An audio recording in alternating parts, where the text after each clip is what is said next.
ሰላም ጤና ይስጥልኝ። በመላው ዓለም ዙሪያ የምትገኙ የሮሃ ቲቪ ተከታታዮች የሮሃ ዜና ተጀምሯል። በዛሬው የዜና እወጃችን መንግስት ያቀረበውን የተኩስ አቁም ጥሪ ተከትሎ የትግራይ ክልል አስተዳዳሪ ስለሰጠው ምላሽ፣ የአማራ ክልል ምክር ቤት በአገሪቱ ህገ መንግስት ላይ ስለያዘው ጠንካራ አቋም እንዲሁም የኢሳቶች የሰሞኑን ውዝግብና ሌሎች ጥብቅ መረጃዎችን ይዘናል። ከዜናዎቹ ጋር ረዴት ደበሌ አብሬያችሁ ቆያለሁ።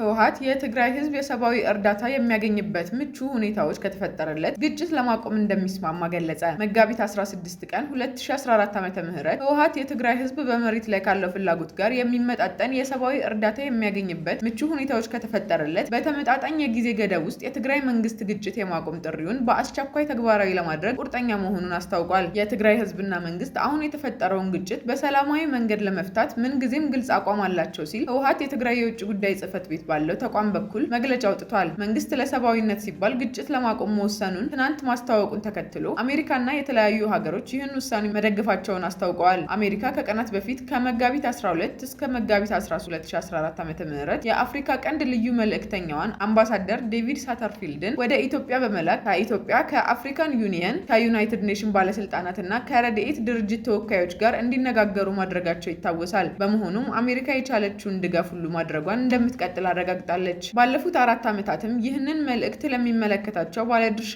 አካላት በሙሉ ደጋግሞ ማስተላለፉን የገለጸው ህወሓት ከ17 ወራት በፊት የፖለቲካ ችግሮችን ለመፍታት ሰላማዊ መንገዶች ሁሉ ስለተዘጉ እና የትግራይን ህዝብ ለማጥፋት አስከፊ ወታደራዊ ዘመቻ በመጀመሩ ህልውናችንን ለማረጋገጥ ጦርነት ውስጥ እንድንገባ ተገደናል ሲል ገልጿል። የትግራይ ህዝብና መንግስት አሁን የተፈጠረውን ግጭት በሰላማዊ መንገድ ለመፍታት ምንጊዜም ግልጽ አቋም አላቸው። ሆኖም ከዚህ ቀደም የትግራይ ህዝብ ያለ አንዳች እንቅፋት በዓለም አቀፍ ማህበረሰብ ሊደረግ የሚገባውን ሰብአዊ እርዳታ በመከልከሉ ምክንያት ምንም አይነት እርዳታ ወደ ትግራይ እንዲገባ አልተፈቀደም ማለት ይቻላል ሲልም ገልጿል። የስልክና የባንክ አገልግሎቶችን መልሶ በማቋቋም መንግስት በጣም ቀላል እርምጃዎች ቢወስድ ኖሮ ቁጥር ስፍር የሌላቸውን ህይወት ታደግ እንደነበርም ህወሓት ገልጿል። አክሎም የኢትዮጵያ ባለስልጣናት ወደ ትግራይ ያልተገደበ ሰብአዊ አገልግሎት እንዲያደርሱ ከከንቱ ቃል ኪዳን በመውጣት ተጨባጭ እርምጃ እንዲወስዱ እንጠይቃለን በማለት የትግራይ መንግስት ለዚህ ስራ ስኬት ቁርጠኛ ቢሆንም ፖለቲካዊ እና ሰብአዊ ጉዳዮችን ማስተሳሰር ተቀባይነት የሌለው መሆኑን ልናስታውስ እንወዳለን ብሏል።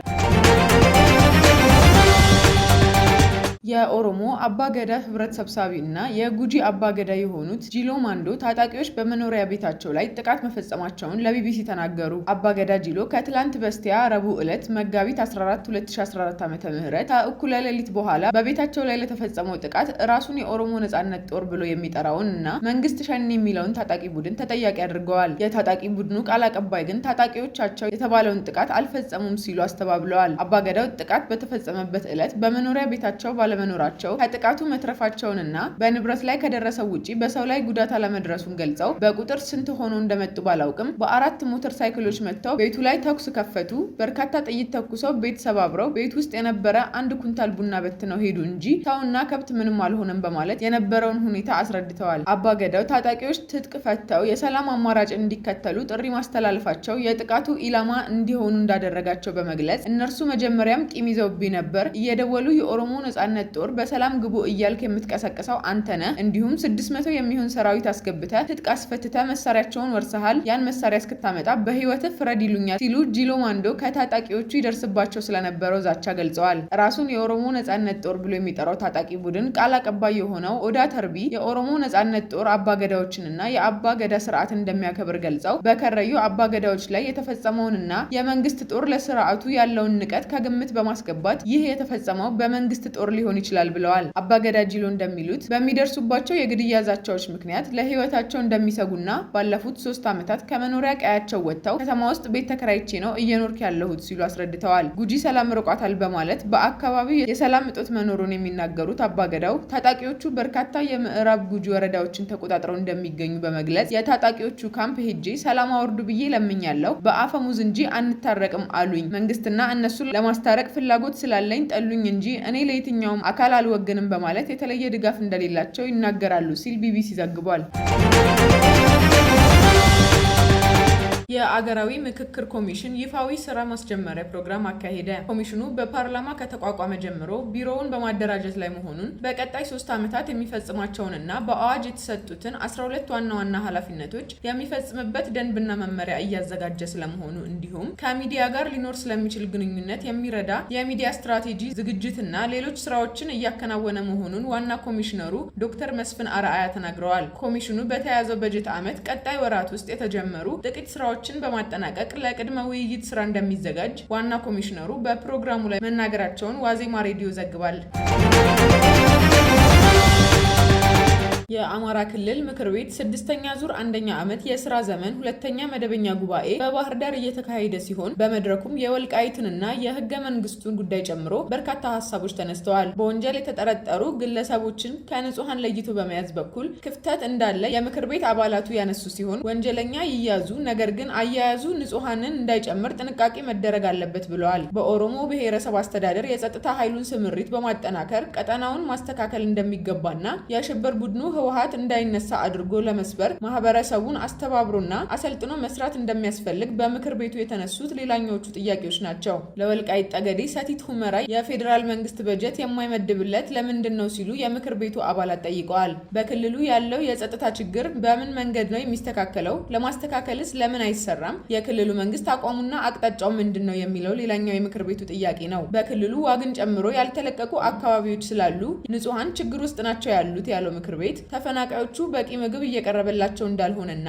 ነፃ ያልወጣው አካባቢ ነፃ ካልወጣ አሁንም ችግሮች እየባሱ ነው የሚሄዱት ሲሉም አባላቱ ሞግተዋል። በወረራ ያሉ ንጹሃንን እንድረስላቸው ስቃይ ውስጥ ናቸው ያሉት አባላቱ ክልሉ የተሸከመው የሀገር ጦርነት ስለሆነ የተወረሩ አካባቢዎች የፌዴራል መንግስቱ በጀት መድቦ መልሶ ሊያቋቁሟቸው ይገባል ተብሏል። ለተማሪዎች የትምህርት ማካካሻ መሰጠት እንዳለበት ያነሳው ምክር ቤቱ የትምህርት ሚኒስቴር ባወጣው ጉዳይ አቋም መያዝ ይገባል ብሏል። በሀገራዊ ምክክሩ የአማራ ህዝብ ጥያቄዎች እልባት እንዲያገኙ ክልሉ ምን ያክል እየተዘጋጀ ነው ሲሉም ጥያቄ አንስተዋል። የአማራ ህዝብ ከፍተኛ አደጋ በህወሓት ቡድን ተጋርጦበታል ከሚለው ባሻገር እንዴትና ለምን ተወረርን ብሎ መጠየቅ ይገባል ሲልም ምክር ቤቱ አንስቷል። ህወሓት አሁን በመቶዎችና በሚሊዮን በሚቆጠር የሰው ኃይል እየተዘጋጀ እያለ ካልተዘጋጀን ለዳግም ወረራ እንጋለጣለን፣ ይህም ህዝባችን ዳግመኛ ይጎዳል ብለዋል። ለህዝባችን እውነቱን እየነገርን ለዳግም ወረራ እንዳይጋለጥ ማድረግ አለብን፣ ምክር ቤቱም ውሳኔ ያሳልፍ ሲሉም አንስተዋል። የምክር ቤቱ አባላት የአማራ ህዝብ ከምንጊዜውም በላይ ለጥቃት ተጋላጭ ሆኗል። ቀጥተኛ ጥቃት እየተደረገበት ነው። በኦሮሚያ እና በቤንሻንጉል ጉሙዝ ክልል ይህ እየሆነ ነው። በጅምላ እየተገደሉ እየተቀበሩ ነው ሲል ገልጿል። የሚወለዱ ህፃናት አማራ እንዳይሆኑ ከእናታቸው ሆድ እየተወጡ እየተገደሉ ነው። ይህ ስቃይ መች ነው የሚያቆመው ሲሉም አንስተዋል። አማራ በመሆን ብቻ የሚደርስ ጥቃት እንዲቆም ምክር ቤቱ ውሳኔ ማስተላለፍ አለበት ያሉት አባላቱ የጨቋኝ ተጨቋኝ ትርክት ምንጭ የሆነው ህገ መንግስት እንዲሻሻል የአማራ ክልል ምክር ቤት ኃላፊነት እንዳለበት ጠቁመዋል። በውጭ የሚገኙ ባልደረቦች ከኢሳት መልቀቃቸውን መነሻ በማድረግ ኢሳት እንደተከፈለ ሆኖ የሚቀርበው ሁኔታ ትክክል ያለመሆኑን የኢሳት ቦርድ በሰጠው መግለጫ አስታወቀ። በሰሞኑ የታየው የተወሰኑ የኢሳት ባልደረቦች መጠነ ሰፊ የስም ማጠልሸት ዘመቻም ተቋሙን ባልተገባ መንገድ ጠቅልሎ ለመቆጣጠር የኢሳትን ገንዘብ፣ የሚዳሰሱና የማይዳሰሱ ሀብቶችና ስያሜ ጠቅልሎ ለመውሰድ የተደረገ ሙከራ እንደሆነና በህግ ሂደት ከከሸፈና በድርድር ስም ደግሞ የኢሳትን ገንዘብና የዩቲዩብ አካውንት ይዞ ለመሄድ የታሰበው ውጥን ባለመሳካቱ ብስጭት የወለደው ስሜት እንደሆነ ጠንቅቀን እናውቃለን ሲል ገልጿል። ባልደረቦቹ ከኢሳት የመልቀቃቸውን ውሳኔ ካሳወቁ በኋላ በሰላም ለመለያየት ቀድመው ቃል የገቡ ሲሆን ያደረጉት ግን የቃላቸውን ተቃራኒ ነው ያለው የኢሳት መግለጫ የኢሳት ስም በፖለቲካ ድርጅት ስም ተቀይሯል መባሉም ፍጹም ሐሰት ነው ሲል አሳውቋል። በመጨረሻም ለመላው የኢትዮጵያ ህዝብና የኢሳት ቤተሰቦች እንዲህ አይነት ችግር እያጋጠመን መሻገር የቆየንበት ልምድ ነው። የአሁኑም ሂደት አስተምሮን ከማለፍ ባሻገር ከጀመርነው ኢሳትን ታላቅ የማድረግ ሂደት ለአፍታም ማያስተጓጉለንም ብሏል። ከኢሳት ተገንጥለው ኢሳት ኢንተርናሽናል በሚል ገጽ የመጡት ጋዜጠኞች በበኩላቸው በገንዘብ መመዝበርና ከፖለቲካ ፓርቲዎች በደረሰባቸው ጫና ምክንያት በባዶ እጃቸው ከድርጅቱ መልቀቃቸውን መግለጻቸው ይታወሳል። ውድ የሮሃ ቲቪ ተከታታዮች የዛሬው የሮሃ ዜና የተከታተላችሁትን ይመስል ነበር። በያላችሁበት መልካም ጊዜ ይሁንላችሁ። ሰላም።